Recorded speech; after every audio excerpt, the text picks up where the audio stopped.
सार्वजनिक कार्यक्रम के दौरान कहा कि हिंदुओं पर अत्याचार करने वाले क्रूर शासक औरंगजेब के प्रति किसी भी प्रकार की सहानुभूति रखना अनुचित नहीं है।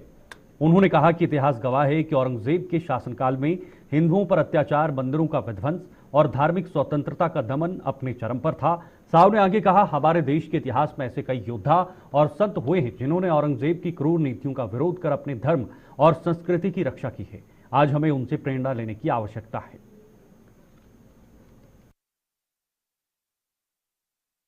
ये पूरी दुनिया जानती है कि औरंगजेब आक्रांता रहे हैं और जिस प्रकार से जुल्म उन्होंने भारतीयों के ऊपर, हिंदुओं के ऊपर किया है वो सर्वविदित है और इसलिए किसी को भी औरंगजेब के प्रति सहानुभूति और श्रद्धा रखने की कोई कारण नहीं है। छत्तीसगढ़ के डिप्टी सीएम अरुण साव ने कहा है कि प्रधानमंत्री मोदी और गृह मंत्री अमित शाह के नेतृत्व में मार्च 2026 तक देश और बस्तर को नक्सलवाद मुक्त करने का लक्ष्य रखा गया है। उन्होंने बताया कि राज्य सरकार इस दिशा में हर संभव प्रयास कर रही है। साव ने कहा कि प्रदेश में लगातार नक्सलियों का आत्मसमर्पण हो रहा है, जिससे शांति और सद्भाव का माहौल बना रहे। उन्होंने बताया कि बस्तर ओलंपिक और बस्तर पुंडम जैसे कार्यक्रमों के माध्यम से जन जागरूकता फैलाई जा रही है और क्षेत्र में विकास कार्य भी तेजी से हो रहे हैं। उन्होंने जानकारी दी है कि दिल्ली प्रवास के दौरान मुख्यमंत्री विष्णुदेव साय ने गृह मंत्री अमित शाह से मुलाकात कर नक्सल पुनर्वास राहत नीति सहित सरकार की आगामी योजनाओं पर चर्चा की है।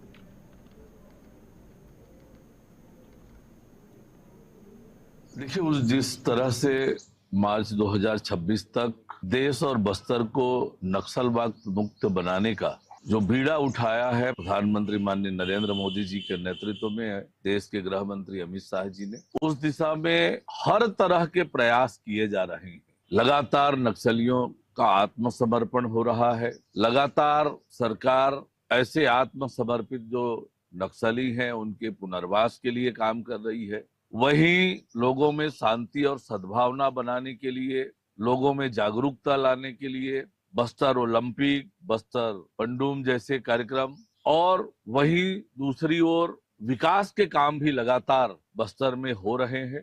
तो निश्चित रूप से नक्सलवाद के मुद्दे पर मुख्यमंत्री विष्णुदेव साय जी की चर्चा देश के गृह मंत्री अमित शाह जी से हुई होगी और हमने जो अभी पुनर्वास राहत नीति बनाई है उसको लेकर भी जानकारी उन्होंने दी होगी और जो हमारा आगामी सरकार की योजनाएं हैं उन पर भी उनकी चर्चा निश्चित रूप से होगी।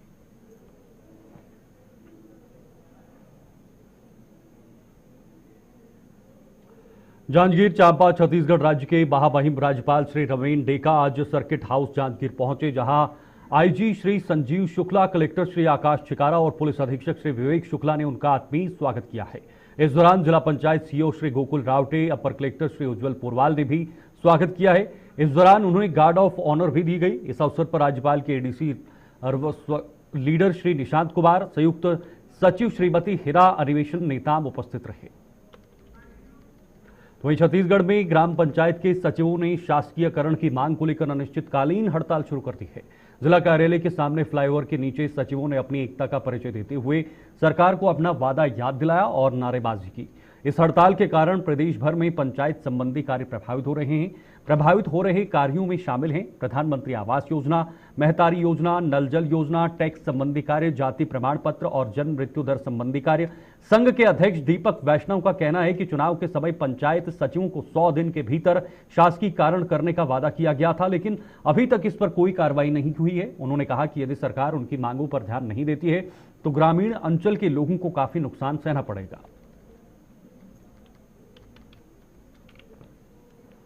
शासकीयकरण जो कि मोदी जी की गारंटी में विधानसभा के पहले, चुनाव के पहले शामिल किया गया है, उस मांग को लेकर हम लोग अनिश्चितकालीन हड़ताल पर बैठे हुए हैं। मैं बताना चाहूँगी कि विधानसभा पहले भाजपा के घोषणा पत्र में हमारे शासकीयकरण को मोदी की गारंटी में शामिल किया गया है एवं कहा गया था कि विधानसभा के चुनाव के बाद 100 दिवस के अंदर हम मोदी की गारंटी को लागू करते हुए सचिवों का शासकीयकरण कर देंगे, जिसके संबंध में हमारे द्वारा 7/7/2024 को रायपुर के इंडोर स्टेडियम में सम्मेलन किया गया। तो कामकाज को छोड़कर धरना स्थल पर आना पड़ा है। हम सरकार से निवेदन करते हैं कि हमारी मांग को पूर्ण कर दे ताकि हम ग्रामीण अर्थव्यवस्था को सुदृढ़ करने में अपना महत्वपूर्ण योगदान दें।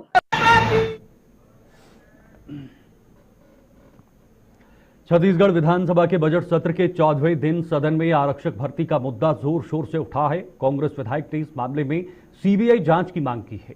मामले पर गृह मंत्री विजय शर्मा ने जवाब देते हुए कहा कि आरक्षक भर्ती मामले में पर्याप्त कार्रवाई की जा चुकी है। उन्होंने बताया कि कांग्रेस कार्यकाल की आरक्षक भर्ती प्रक्रिया को अब साय सरकार पूरा कर रही है। गृह मंत्री ने कहा कि राजनांदगांव में इस संबंध में कठोर कार्रवाई की गई है, वहीं खैरागढ़ में नई भर्ती प्रक्रिया जारी है। गृह मंत्री ने आगे बताया है कि आरक्षक भर्ती मामले की जांच मानपुर मोहल्ला जिले के एसपी की टीम कर रही है। जांच के दौरान 95,000 वीडियो देखकर 129 प्रकरणों में विसंगतियां पाई गई हैं। उन्होंने कहा कि इन 129 प्रकरणों की सूची हाईकोर्ट में प्रस्तुत कर दी गई है और अब हाईकोर्ट के निर्णय के बाद ही इस मामले में आगे की कार्रवाई होगी। पर्याप्त कार्यवाहियां हुई हैं। ये वही भर्ती की प्रक्रियाएं हैं जिनको कांग्रेस ने 5 वर्षों में कांग्रेस पूरा न कर पाई। वर्तमान में भर्ती की स्थिति में आप देख लें कि हमारे यहाँ 5,900 कांस्टेबल की भर्तियां हैं। हम लोगों ने इनके 6 साल से रुके हुए सब इंस्पेक्टर की भर्ती की प्रक्रिया पूर्ण कर उनकी प्रशिक्षण करवाए जा रहे हैं। अब विभाग को कम से कम उतने अधिकारी मिलेंगे। 341 हम लोगों ने नए पद और निकाले हैं। हमने 1500 महिलाओं के पद नगर सेना में निकाले हैं। 500 नगर सेना में और सामान्य पद निकाले हैं। उनकी भर्ती प्रक्रिया चल रही है। 95,000 लगभग वीडियो देखकर 129 प्रकरण निकाले गए जिसमें डिस्क्रिपेंसी थी और 129 प्रकरण निकालकर छुपा कर नहीं बैठा भाई, कोई ले जाकर के हाई कोर्ट में सूची पहुंचा दी। इन 129 में हमको डिस्क्रिपेंसी मिली है और इस डिस्क्रिपेंसी के लोगों के रिजल्ट नहीं निकाले जाएंगे। लेकिन हम क्या उसमें कर रहे हैं, उसके लिए हमको हाई कोर्ट के निर्णय की प्रतीक्षा करनी होगी, क्योंकि सब जुडिस विषय हो गया तो अब एक बार हाई कोर्ट का निर्णय उसमें।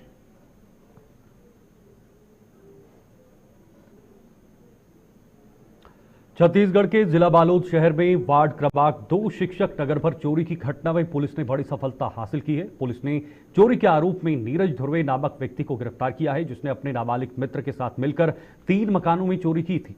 पुलिस के अनुसार आरोपी ने गैती और लोहे का रॉड का उपयोग करके ताले तोड़कर घर में रखे सोने चांदी के जेवरात सहित नकदी रकम चोरी की थी। पुलिस ने आरोपी के पास से चोरी किए गए सामान की बरामदगी की है, जिसमें सोने चांदी के जेवरात और नकदी रकम शामिल है।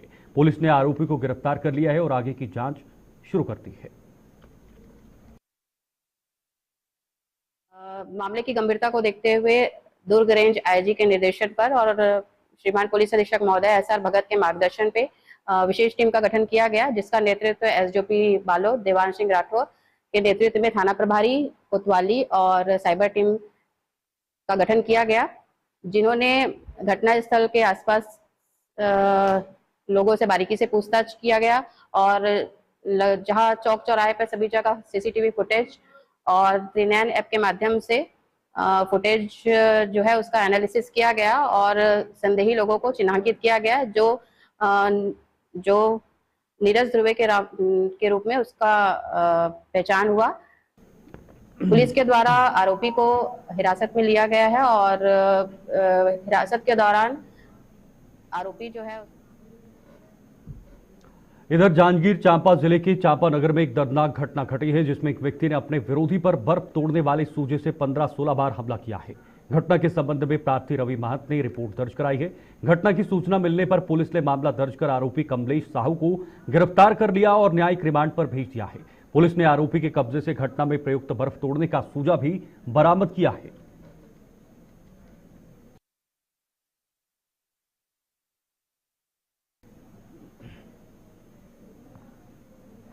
कटघोरा पुलिस ने एक बड़ी सफलता हासिल की है, जब उन्होंने उड़ीसा से उत्तर प्रदेश खपाने जा रहे करोड़ों के गांजे की खेप को पकड़ लिया है। यह कार्रवाई मुखबिर की सूचना पर की गई थी, जिसके बाद पुलिस ने सुतर्रा रापा खर्रा पुल के पास घेराबंदी कर कंटेनर वाहन को पकड़ लिया। पकड़े गए गांजे की मात्रा लगभग 500 किलो है, जिसकी कीमत लगभग 1 करोड़ रुपए के आसपास है। पुलिस ने कंटेनर वाहन के चालक को गिरफ्तार कर लिया है और उनसे पूछताछ की जा रही है।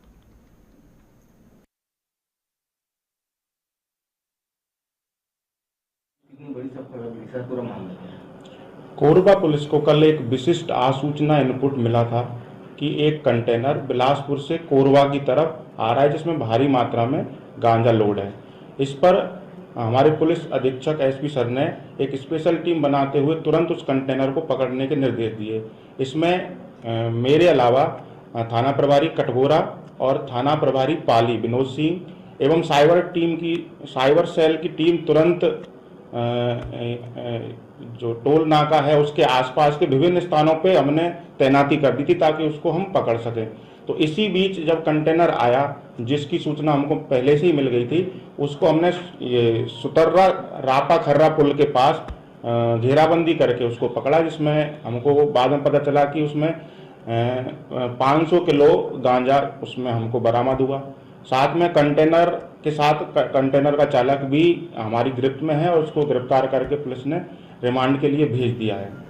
उससे पूछने पे पता चला कि ये उड़ीसा से लेकर इसको बनारस की तरफ जा रहा था।